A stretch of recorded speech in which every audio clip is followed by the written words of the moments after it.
mapatay iyang banhaw, ug ang buhi iyang lalino.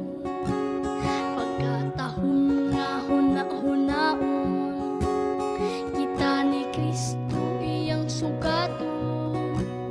Ditoon niya sa kalangitan, uban sa manulundang panon.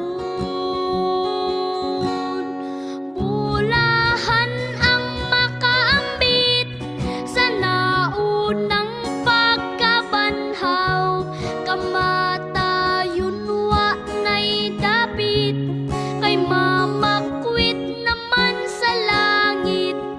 Alaot ang nakatulog pa, sa impierno sila isugba. Ikaduhang pagkabanhaw, dito sila makapanghubang. O igsuon, ikaw akong dasigon, sa pag-alagad magapadayon, aron unya imong maangkon